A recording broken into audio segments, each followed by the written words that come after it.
Welcome back to Digging Deeper, YEG's development stream hosted by Clarity Development Advisory. I'm Dave Onashenko, And I am Rainen Sones. and we're joining you guys. We're split up today. I'm feeling a little under the weather, but working from home here, and yeah, we have another guest here that we're going to introduce you guys to, and we're going to be talking about non-motorized infrastructure, pedestrian, cycling. Rain, what are your thoughts on the general topic? I know it's something we talk about often in the office.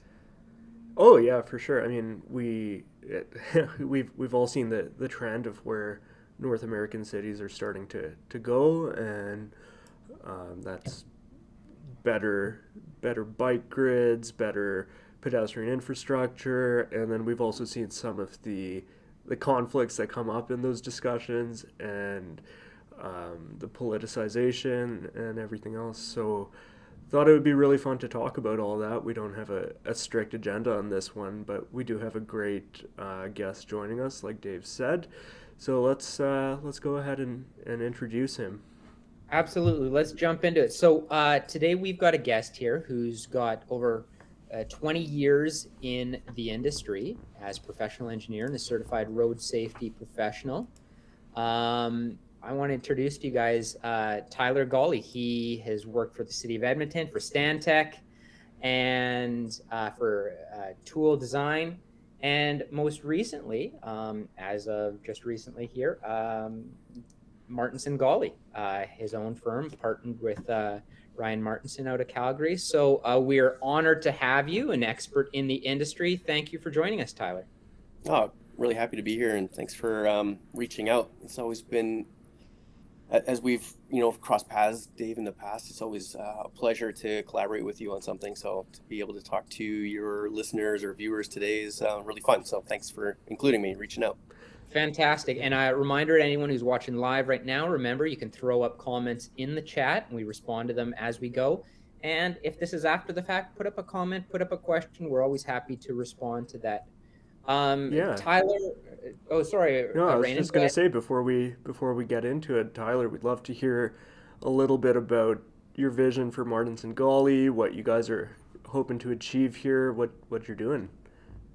Yeah, that's a great question. So very early days for the firm, but I think Ryan and we met in grad school, so we've known each other for a long, long time, and we collaborate well. We've worked on projects in Canada, in the United States, New Zealand, and we have a lot of fun doing what we do. A lot of our work is kind of on the topic that we're going to talk about today, about creating walkable, bikeable, safe cities, and but we like to do it with a bit of a twist of fun and creativity.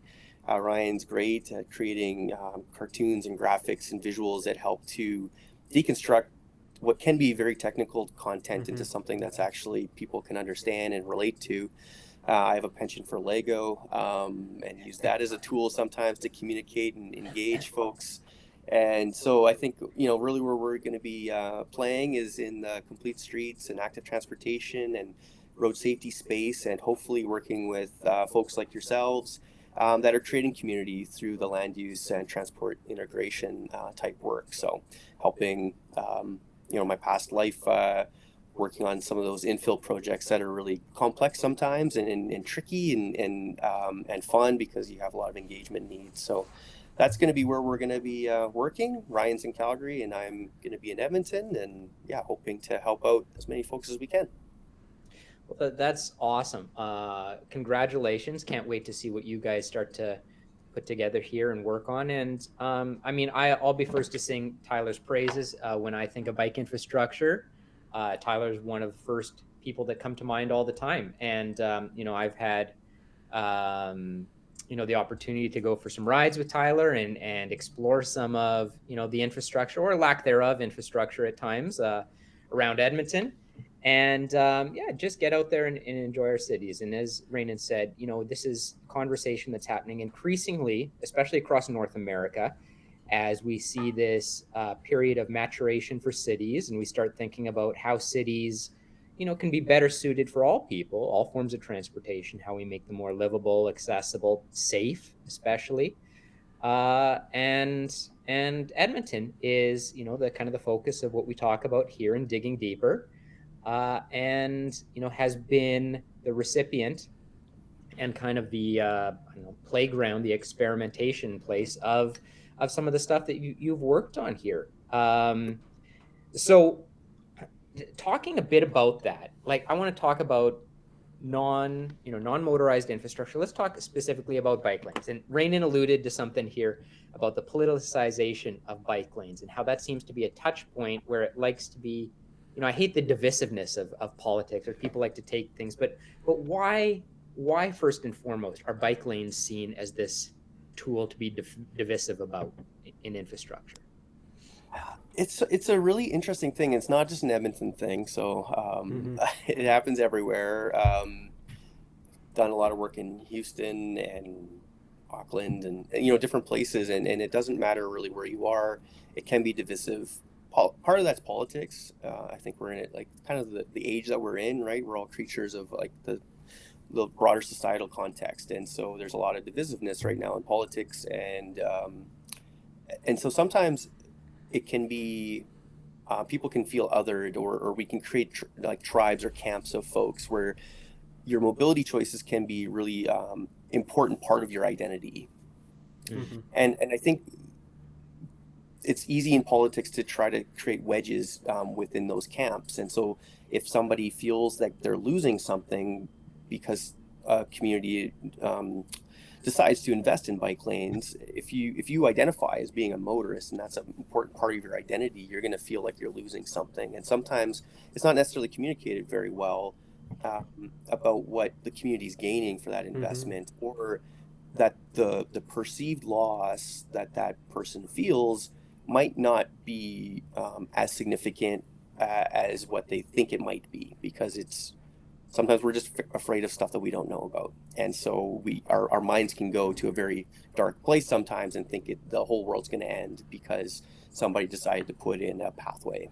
Yeah, totally. And you see that all the time with virtually any active transportation type infrastructure anywhere. Like there's always detractors and so on, because it's changing my lifestyle. It's going to make my commute 12 seconds longer, or what have you. But yeah, I guess it's something that kind of in the planning sphere, in the urban design sphere, transportation that we're talking about today, in terms of building healthier cities, building places that, people are not always, I'll put it this way, having to go to the gym to get their exercise. They can get their exercise by way of the way they get to work, or something like that, and they can get enjoyment out of it as well, like Dave had mentioned. So I think there's a lot of different reasons, and then we're of course talking about climate change and issues like that as well. There's a lot of different reasons to have this conversation right now.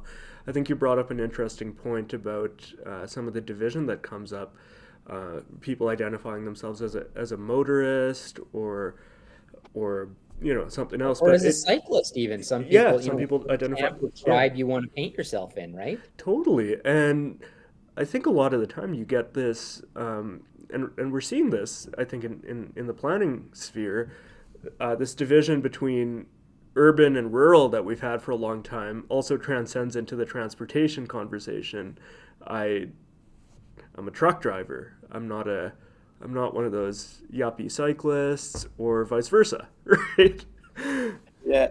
It's, I think everything, Dave, when you introduced this segment, everything's evolving, right? Our society is evolving and changing. And so the current, like the safety bicycle, that was invented in the 1880s. It's been around for a long time. The reason we have paved roads is because people lobbied to have them paved because they were bicycling. It wasn't because of driving. Like that's how we have paved roads. And so when motordom became a thing post World War II, that changed a lot of people's context. That's when you had jaywalking laws coming in to try to prohibit that, to try to facilitate fast movement of vehicles. That created sprawl and all kinds of different stuff. And so the distance that people have to travel is higher now. And the vehicle, I mean, it's an amazing invention that unlocked a lot of mobility and accessibility for people.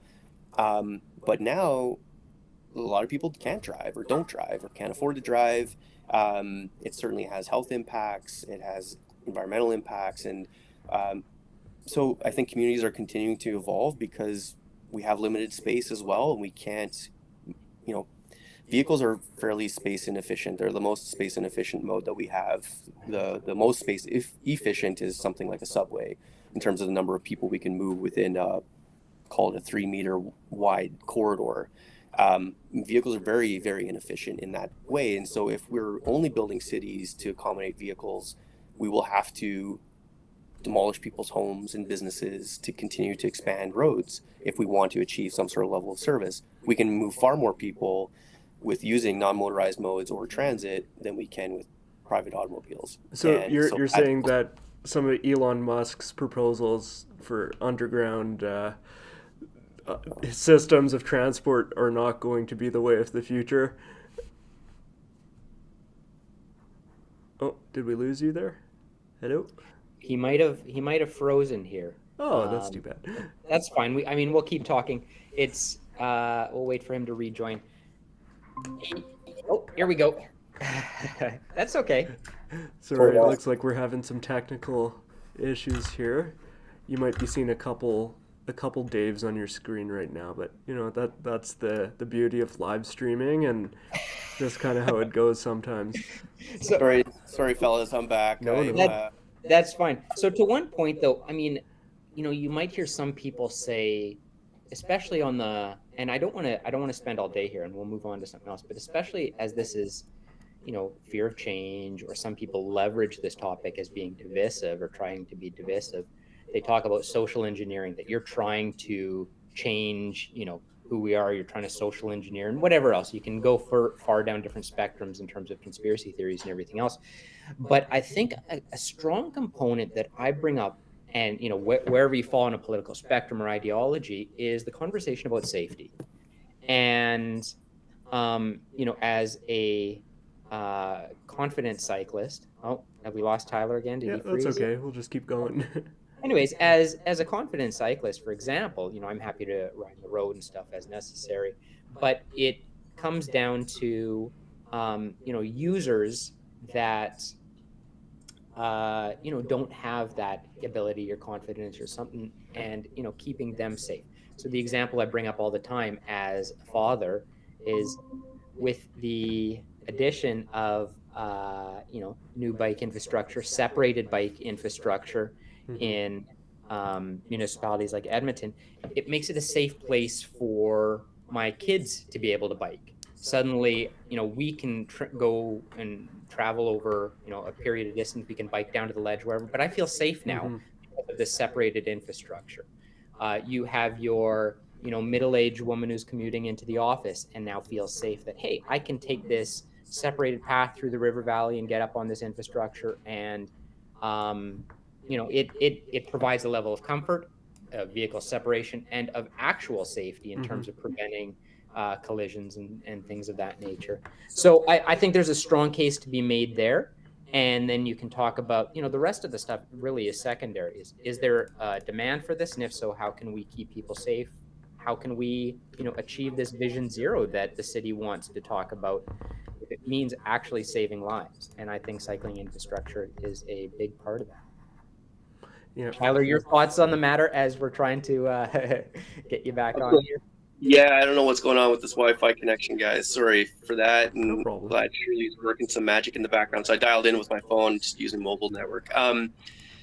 Yeah, I think what the points you're making, Dave, are important. Like, people won't choose to bike if they don't feel safe doing that. And sometimes I think we have to think about who are we designing and planning for. Communities are made up of lots of different folks that have different abilities and desires. And for me, when I'm biking with you, Dave, and we're in Lycra and you're dropping me on a climb because you're way faster than I am, that's a different type of biking than when, the type of biking that I generally associate myself with, which is really just fast walking in a way, right? Like you're wearing normal clothes and you just are going out to do errands or to take your kids to the park or to school, or you're going to the farmer's market or something. And for people to feel comfortable doing that, they need to feel safe. And in urban environments, particularly Urban environments or anywhere where there's high speeds for motor vehicles, you need to separate, because if you don't, if somebody makes a mistake and hits somebody,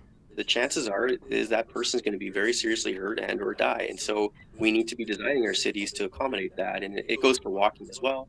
And I reflect too on my grandparents. So before they passed, and they lived in Victoria, and they were very scared of driving around with people on bikes, and that's because they didn't really know how to interact with them. And so when we design streets to accommodate bikes, we also have to be thinking about just making sure it's sensible and makes sense for folks to be able to navigate those spaces so that they know where everybody has to be. And so it has to be simple, and there's lots of great examples of how to do that. I think much of what's been done in Edmonton is continuously improving on that and making it clear and legible. It's a term that we use sometimes, right, about legibility of design, and that's an important part too of how do we create that environment. So how about, towards the end of 2022, the big discussion at City Council was budget for the next cycle here. And we saw some, what I would call some pretty significant major investment and consideration for active transportation in the city. Thoughts on that in general? Where are we at? What can we achieve with, I think it was $100 million towards the city bike network, among other things, $20 million towards expansion of the LRT metro line from down up to Castle Downs, a bunch of other infrastructure things as well. Yeah. It's exciting. It's also, you have to put it into context for folks. They see a big number, and I certainly don't make $100 million. I don't play NFL or NBA like sports or what have you, or I'm not a footballer that's playing for Liverpool or something. But in context, like the whole capital budget's $7.9 billion with a B. So it's a massive amount of money. And what they're talking about investing in for walking and cycling, there's the $100 million for the bike plan implementation. There's another 13.5 or thereabouts for missing and enhanced sidewalk connections, which is really critical for basic accessibility and equity and just making our city actually work for people. And then there's some of the transit stuff that you talked about, Rainan. All those are really important investments, and their payback, the value that you get for that investment is extremely high. Those types of investments tend to have more labor associated with them. This is like kind of maybe too much economics, but they have more labor associated with them. And so what that means is that money investment actually stays in the community and starts flowing. So, which is really important for economic development and having good jobs for people. But in terms of transforming our community and making things safer and more accessible and more equitable and sustainable, they're really significant investments. That $100 million is going to do significant things to build out the district connectors for the bike plan that I was fortunate enough to work on. And these missing sidewalk links, that is critical for people. When I used to work at the city and managing that, helping to manage that fund, the requests we would get were sometimes really heartbreaking, because it's about just being able to just go for a walk in your community if you're a senior.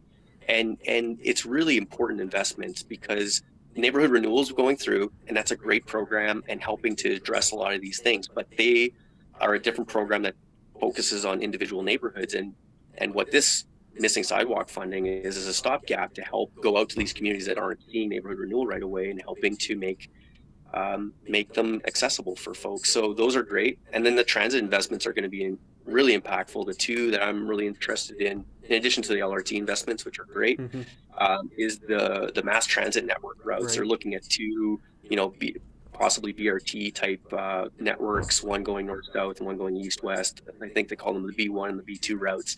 And those are going to be really critical too for crosstown traffic. And, I'm sitting here in Calgary with poor connectivity that we've already addressed right again. But they've done a really great job on both building out their LRT network as well as they're supporting crosstown BRT or rapid transit networks. And so being an Edmontonian, there's some good examples down here that we just have to look down to, but there's lots of potential to improve our mobility options in Edmonton. Well, that's really interesting. I mean, one thing I want to pick up on, because I wasn't really thinking about it, but when you had mentioned the missing sidewalk. So as a planner, I mean, kind of geek out a little. We talk about desire lines sometimes, and snow really Yeah. helps that. Where you see, for your layperson, your pathways in the snow that show where people have been walking are a great indication for showing where sidewalk infrastructure should be.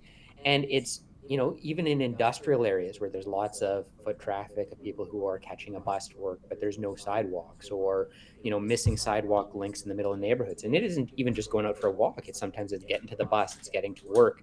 And it's Yep. important we provide that as, again, more transportation options for people, not just choice, but people who don't have a choice. And that's what they take, and they're, forced to walk on roads or through the middle of snow or wherever else. I want to talk a bit about bike lanes. We talked about 100 million. It's over 4 years as part of this recent budget. The last big bike infrastructure was the downtown bike grid in 2017, was implemented, voted on in 2016. It was only 7.5 million, but it was a grid system that was implemented, separated bike lanes throughout downtown and into Oliver and west into Glenora a bit,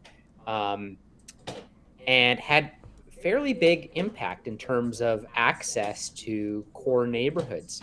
What are Yep. your thoughts on that? And maybe from where the city came. The city previously had been spending money on bike infrastructure, was trying to get the most bang for its buck. They'd put it on suburban collector roads, Yeah, for example. lots of sharrows, things like Yeah, that. exactly. Yeah. And I have some relatives who live down, say, in Millwoods, for example, and they're like, "What is the point of this? We never see anyone on it. It feels dangerous to bike on." So, talk a bit about that transition in 2016 and the benefit we've seen from that. Yeah, it was interesting because there was also a culmination of some other work that had been in the hopper for a while, but also came to fruition right around the same time. And that there was the 102nd Avenue corridor that was through Oliver in Glenora, and then the 83rd Avenue corridor through Strathcona and Garneau that was coming together. And then there was an upgrade to 127th Street, which is one of the oldest bike lanes in Edmonton, and that got converted to a protected bike lane to fully separated from traffic. And it was really a big shift in terms of focusing on quality instead of quantity, and instead of following the pavers, actually doing specific projects that would make sense and looking at where there was a lot of demand already and there had been historic safety issues. Like one of the worst intersections, I was working on this for years to try to get it changed, was 109th Street and 83rd Avenue. I don't know if you remember that intersection. It didn't used to be signalized at all. Yep. It was right by a Safeway. There used to be a church on the other side with, older parishioners that used to go to that. And I saw somebody get hit there, and it's right by like one intersection away from White Avenue.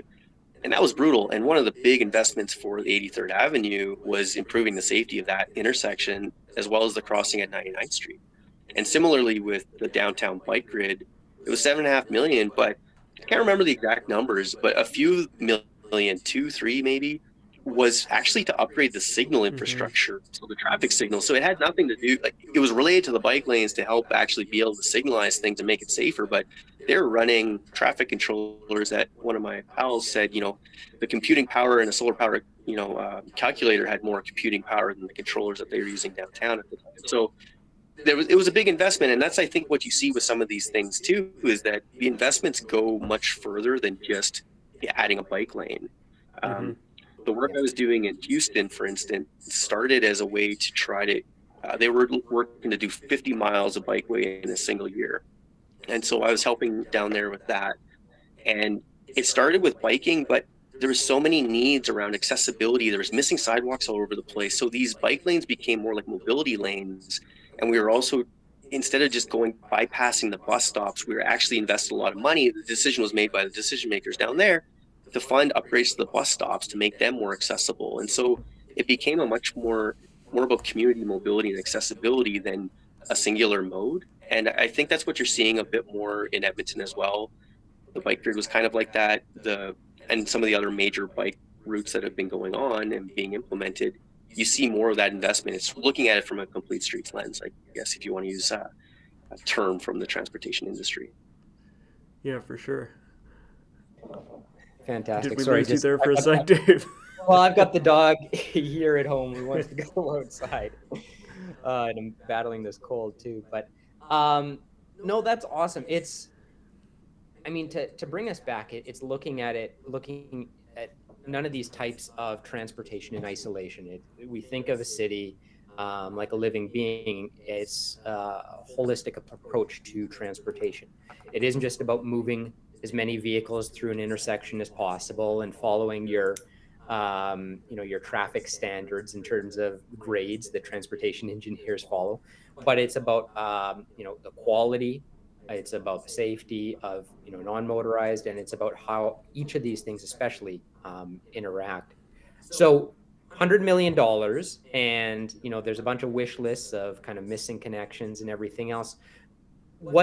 So to your layperson, to your average Edmontonian, how's that going to benefit them? Where do you see that going? Are there any strategic areas that you think it's important that we see some more of these connections where there's higher demand? What do you expect to see this in terms of being implemented? Yeah, it's kind of interesting, Dave, because in the past few years, we've seen more infrastructure built in, again, using the neighborhood renewal program to kind of see some of that stuff to come to fruition. And so Strathcona and Garneau have a more complete network that was recently built. And Oliver doesn't have that yet. So I think there's going to be some investment in the central neighborhoods. Boyle Street Macaulay is going through neighborhood renewal, but those are already kind of ongoing programs. If I had to speculate on the 100 million, I don't know all, I worked on the bike plan. I know where the lines kind of are. What they're talking about is district connectors. And so these are about making facilities that can connect people to where they want to go, the destinations they want to go to. And this is where it really is important to link up with land use. And that's, what you folks do, and what we work together to do is, a city is about, I had a colleague describe it, cities came into being because they were meant to support economic and social exchange is the phrase that he uses. And that's how settlements happen. That's still what cities do. We have exchange of ideas and people and goods and services. And the district connectors help get people to those places. And so I think what we're probably going to see, there's a number of streets that don't have shared use paths on them that probably should in some of the, say in the northern part of the city, just because of when that part of the city was developed, that wasn't part of the design standards, and now it is. The right of way is actually there in many cases to build those pathways. So I could see a lot of the investment being shared pathways, which in that context is a really good option because the number of people walking and biking, you can share a facility. Whereas if you're in Old Strathcona, all over downtown, where there's more people, you want to separate out people biking from people walking just because the volumes are too high, and just for safety and comfort for everybody. But I could see a lot of shared pathways coming through that.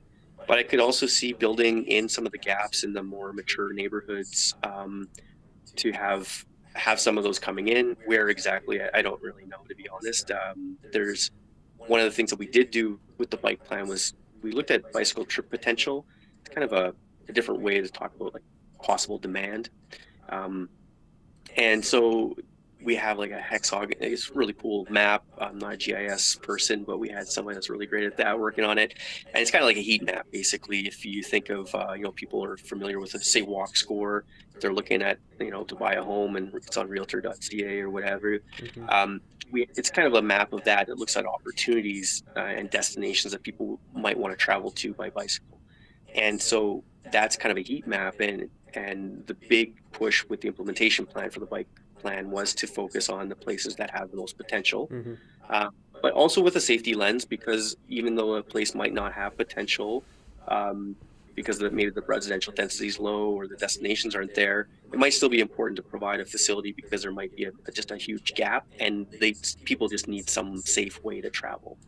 So I think it's going to be a combination, and I think we'll learn probably more this year as the city now knows that they have this funding available to determine where exactly they're going to be investing. Yeah, that's it. I mean, we just have a couple minutes left here, so we'll kind of wrap on the land use and transportation topic. But I think it's a really interesting one that maybe a future conversation we can get into a little bit more.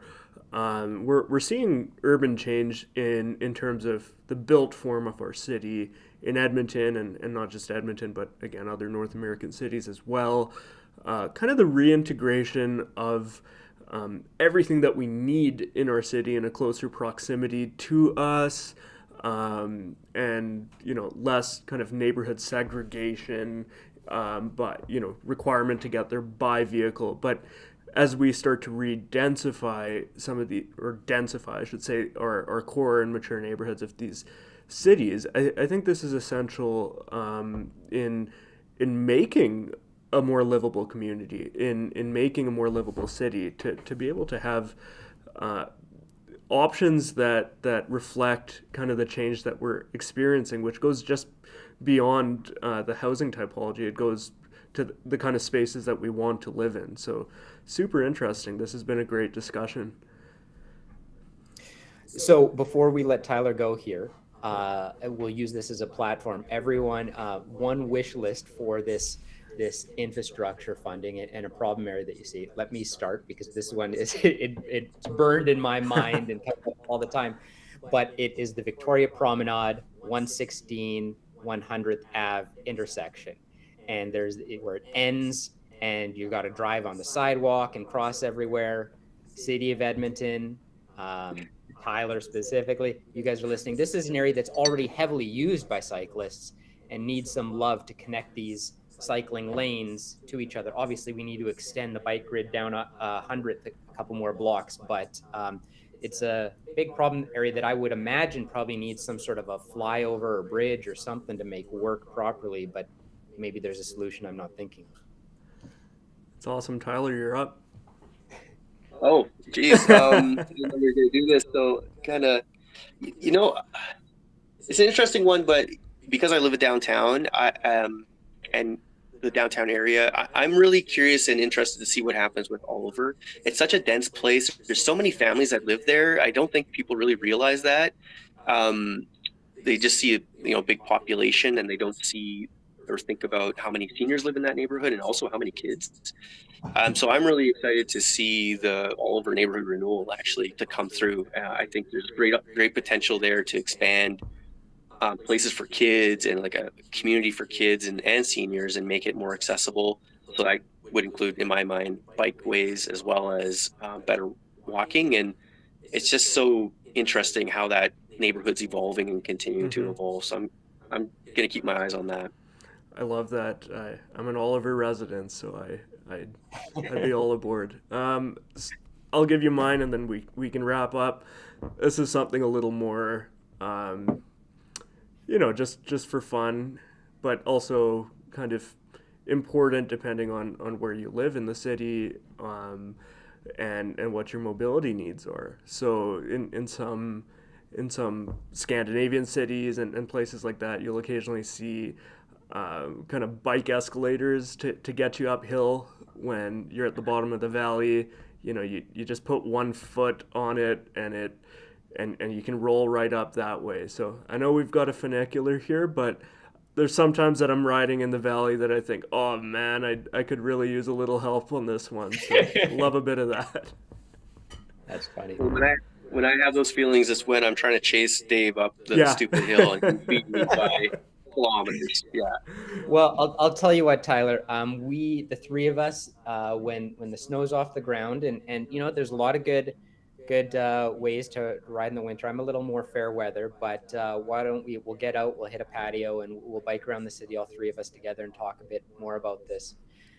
Thank you for joining us. I'm excited to see what you and Ryan build with your new firm here, and help contribute to our beautiful city, and help make it a safer, more fun place to get around. Thank you. Appreciate you joining us. Yeah, thank you so much. Apologies again for my technical issues, but happy to come on and chat with you guys again on some other topic, or expanding on this, or following up. It would be great. Sounds good. Thanks so much, Tyler. And thanks everybody for joining us. Exactly. So thanks again, everyone, for joining us, whether it was live or you're watching this later. Again, feel free to add comments. We love being able to respond either in person or afterwards. And secondly, I'll bring up again sponsorship. We've had some, interest in the past, and we'd love to feature local companies and products here. Reach out to us, shoot us an email, info@claritydevelopment.ca. Thanks again. We'll talk to you guys all soon. For now, we'll see you later. Bye.